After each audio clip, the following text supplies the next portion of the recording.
কি চিনা চিনা লাগে? একটু কালেমাটা বলো তো। লা ইলাহা ইল্লাল্লাহু মুহাম্মাদুর রাসূলুল্লাহ। আমাদের বিয়ে 2 বছর পূর্ণ হয়েছে, বাট কখনো পাবলিশ করি নাই।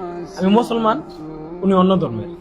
আমাদের রিলেশনে থার্ড পার্সন চলে আসছে, পাবলিশ করে দিবে। আমাদের সমস্যা, এই ভিডিওটা যে করতেছি, তোমার ফ্যামিলি দেখলে তোমার সমস্যা আছে? না, আমার কোনো সমস্যা তাহলে থার্ড পার্সনের কি সমস্যা?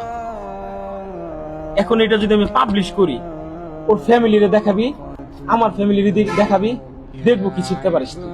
আমাদের কোনো সমস্যা নেই। এখন এটা যদি পাবলিশ হওয়ার পর কোনো কিছু হয়, তোমার সমস্যা?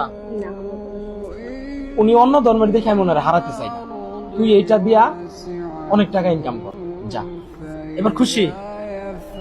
হাসো, খাও। ইসলামী শরিয়াহ অনুযায়ী একজন মুসলিম পুরুষ এবং একজন হিন্দু নারীর বিয়ের বিষয়ে সুনির্দিষ্ট বিধান রয়েছে।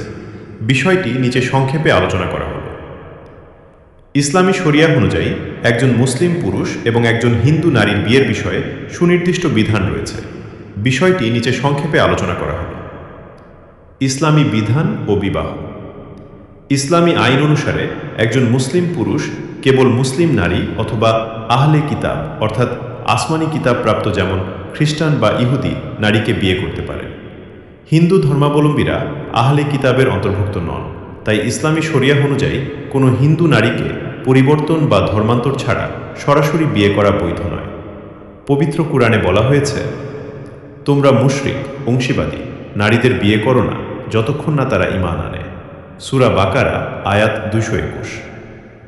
সংসার ও দাম্পত্য জীবনের প্রভাব। যদি কোনো মুসলিম পুরুষ একজন হিন্দু নারীকে তার ধর্ম অপরিবর্তিত রাখা অবস্থায় বিয়ে করেন, তবে ইসলামী দৃষ্টিকোণ থেকে সেই বিবাহটি নিকাহ হিসেবে গণ্য হবে না। শরিয়াহর দৃষ্টিতে এই সম্পর্কটি বৈধ নয় বলে বিবেচিত হয়।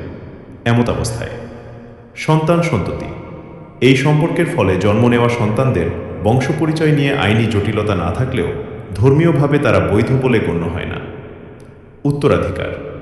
ধর্ম ভিন্ন হওয়ার কারণে স্বামী স্ত্রী একে অপরের সম্পত্তির উত্তরাধিকারী হতে পারেন না। ধর্মীয় চর্চা। ইসলামী বিধিবিধান অনুযায়ী জীবনযাপন করতে গেলে স্বামী স্ত্রীর উভয়েরই আকীদা বা বিশ্বাসের মিল থাকা আবশ্যক। পরামর্শ। যদি সেই নারী স্বেচ্ছায় ইসলাম গ্রহণ করেন এবং একত্ববাদে বিশ্বাস স্থাপন করেন, তবেই তাদের বিবাহ ইসলামী শরিয়াহ অনুযায়ী বৈধ হবে। তবে মনে রাখা প্রয়োজন, বিয়ের জন্য কাউকে জোরপূর্বক ধর্ম পরিবর্তন করানো ইসলামে নিষিদ্ধ। ধর্ম পরিবর্তনের বিষয়টি সম্পূর্ণ মন থেকে এবং বিশ্বাসের সাথে হতে হবে। বিশেষ দ্রষ্টব্য, এটি একটি সংবেদনশীল ধর্মীয় বিষয়। বিস্তারিত এবং সুনির্দিষ্ট ফতোয়ার জন্য কোনো